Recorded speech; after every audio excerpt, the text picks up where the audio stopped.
Shabbat Shalom.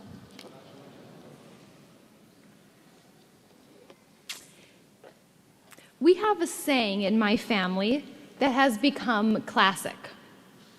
My mom said it first years ago, and it stuck. This saying is so good that you might find yourself using it very soon. The expression is used when describing someone whose actions or words are less than dignified. When you hear someone say something unprofessional, crass, or hurtful, you say, "He's no Steve Mason."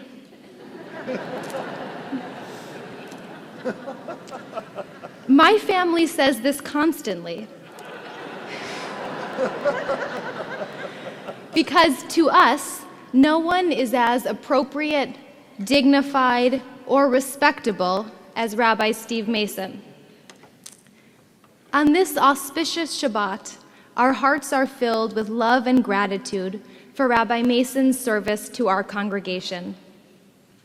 With 37 years in the rabbinate, Rabbi Mason's contributions are innumerable and his influence is immeasurable. So how can we approach the enormous task of appreciating Rabbi Mason's career? Let's do what Rabbi Mason would do and turn to our sacred text. In the Talmud, one of my favorite texts imagines each of us standing for judgment before a heavenly court. The court asks us a series of questions to learn about our lives, and by examining these questions, we learn how the Talmud understands a righteous life. The very first question the Talmud asks is, Nasata v'natata be'emunah. Do you give and take in faithfulness? And it means, are you honest in your business dealings?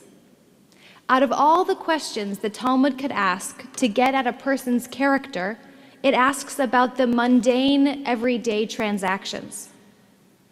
When I consider how Rabbi Mason could answer this question, I think about his advice to me as I looked for a position as a rabbi. The search process for graduating rabbis is governed by meticulous rules that limit communication between students and search committees. And unfortunately, not everyone follows these rules. And boy, oh boy, does Rabbi Mason have feelings about this. He passionately counseled me to always follow the rules, no matter how anyone else behaves. He says, if you even have to ask if something is the wrong thing to do, it probably is the wrong thing to do. He told me that nothing matters more in our field than our reputations. And people around the world know him for his morality and upstanding character.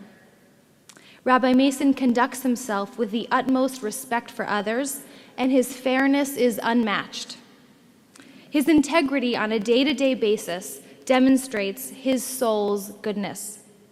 And so in response to the Talmud's first question, yes, Rabbi Mason is honest in his business dealings. The second question asked is, Askata befria uriva. Do you busy yourself with being fruitful and multiplying? Now, it definitely seems that Patty and Steve busied themselves with this, and I look no further than the first few rows here for evidence. To their children, Michael, Sarah, and Danny, their spouses, Aaron, Josh, and soon Carly, and their darling grandchildren, Zach, Eliza, Aviva, Charlie, and Sela. But our most famous Talmud commentator, Rashi, explains that this question is actually asking about what sort of legacy we create. This sanctuary, filled tonight, testifies to Rabbi Mason's legacy. He has inspired generations, raised literally thousands of children, and he has comforted, blessed, and touched all of us. Rabbi Mason's leadership style stands out as particularly fruitful. He leads our congregation with wisdom and vision, yet he has not made us dependent upon him.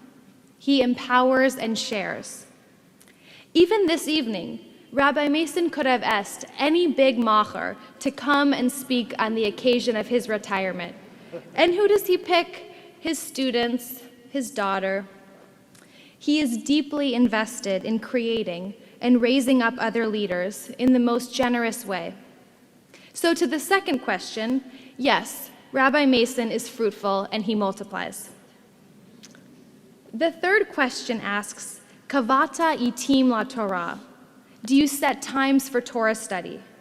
Do you study and do you make it a priority? Rabbi Mason's commitment to learning has been one of his greatest rabbinic lessons to me. His rabbinate has been marked by serious study and serious teaching.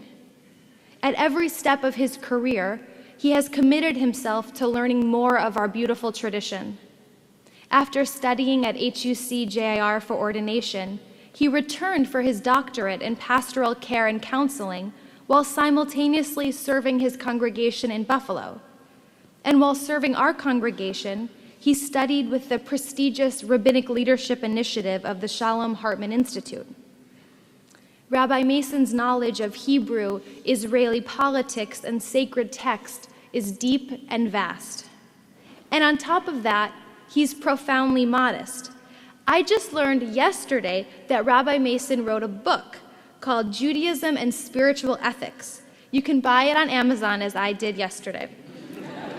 Did you know that he wrote a book? He has never mentioned it to me. When I write a book, I'm going to tell everyone about it. But that's Rabbi Mason for you.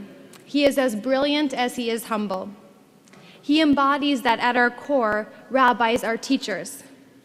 And so to the third question of does one set time for Torah study, the answer is absolutely. In everything he does, yes. So back to the classic Tick family expression, he's no Steve Mason. How blessed are we tonight to actually be honoring someone who is Steve Mason. Rabbi Mason, you have shaped my life and inspired me. You are the finest rabbi I know. I am immensely grateful for your leadership and friendship. May God be with you on this occasion of your retirement and stay with you always as you go from strength to strength in good health, with blessing, and in peace. Amen.